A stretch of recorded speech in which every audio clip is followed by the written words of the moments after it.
বাবা মা মারা যাওয়ার পর তোকে আমি কোলে পিঠে করে মানুষ করেছি, লেখাপড়া শিখেছি এই দিনটা দেখার জন্য। তুই এখানে বসে দিন করছিস? না মানে দাদা, যা বাড়ি যা, বাড়ি যা বলছি।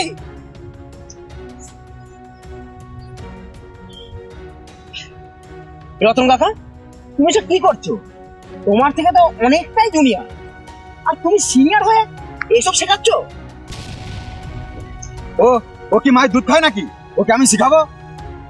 দেখো কাকা, তুমি আমার থেকে অনেকটাই বড়, তাই এখনো তোমার সঙ্গে আমি সম্মান নিয়ে কথা বলছি। তাই বলে তুমি আমার মা তুলে কথা বলতে পারো না।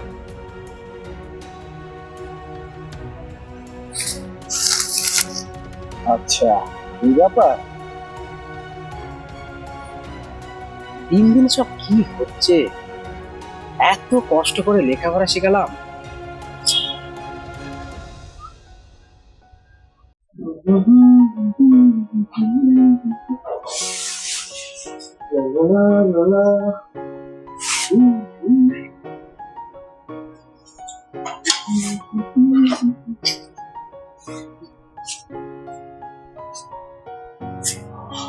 কি রে ভাই, তুই এত তাড়াতাড়ি কলেজ বেরোনোর জন্য রেডি হচ্ছিস যে?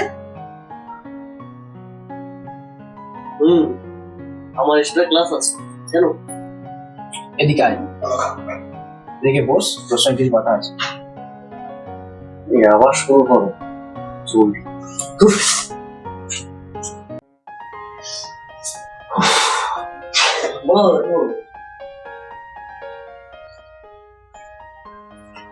দেখ ভাই, কালকে যে ঘটনাটা ঘটেছে আমার খুব ভালো লাগছে। দেখ, তুই একটা কথা ভেবে দেখ, তুই রামকৃষ্ণ মিশনের মতো একটা বড় কলেজে পড়বি, তোর তো একটা ভবিষ্যৎ আছে। তুই টানা করে দেশের করে করছিস, তোর ভবিষ্যৎ কি হয় বলতো?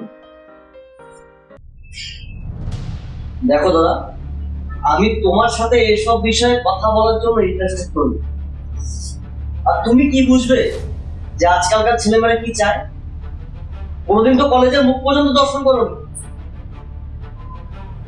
দেখো, আমি যাচ্ছি, আমার ক্লাসে লেট হচ্ছে। আর হ্যাঁ, আমার রাস্তা দেখো।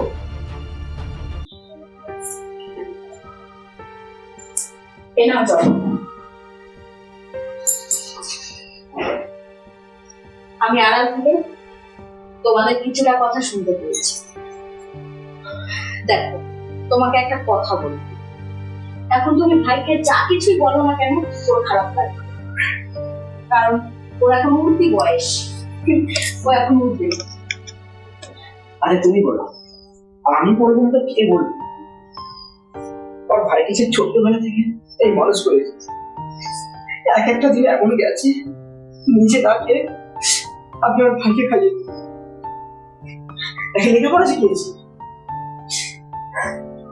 আর আমার ভাই আমার চোখের সামনে অধঃপতনে চলে যাচ্ছে, আমি তো দাঁড়িয়ে দেখবো বলো? এই শোনো, এই ন্যাকা কান্না কেঁদো না তো, সবসময় ভাই আর ভাই, যত সব।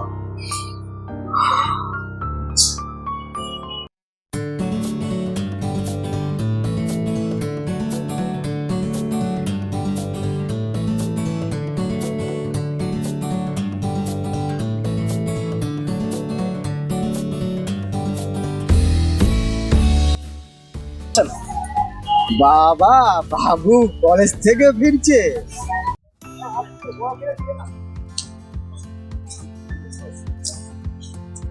অমিত, অমিত, কি বাবু কলেজে যাওয়া হয়েছিল? আজকে হবে তো? চল, আজকে টিপটনে আমিই দেবো, চল।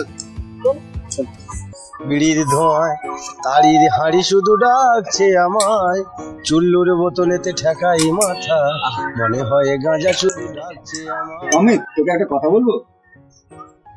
তুমি বলো। সেদিন তোর দাদার ব্যাপারটা না আমার ভালো লাগলো না। দেখ, আমি তোর ভালোর জন্যই বলছি। দেখো কাকা, কত ঘুরিয়ে পেঁচিয়ে কথা না বলে কি বলবে সোজা সত্যভাবে বলো। দেখ, তোর দাদার তো বিয়ে হয়ে গেছে, আজ নয়তো কাল বাচ্চা কাচ্চা হবে। তোর দাদার সেরকম নেই, আর তুই এখন দিন দিন বড় হচ্ছিস, তুই তো নিজের ভাবনা চিন্তাটা কর, বুঝলি গাদা?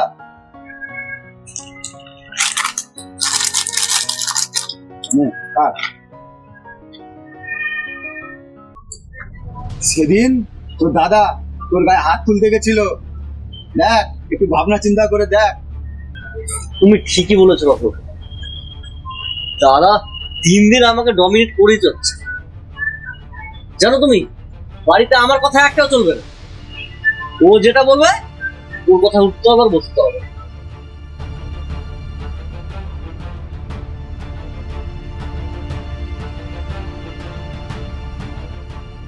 এই কাকা, আমি আসছি বুঝলে, হ্যাঁ, আর গার্লফ্রেন্ডকে নিয়ে ডেটিং এ যেতে হবে। হ্যাঁ। আসছি, ঠিক আছে।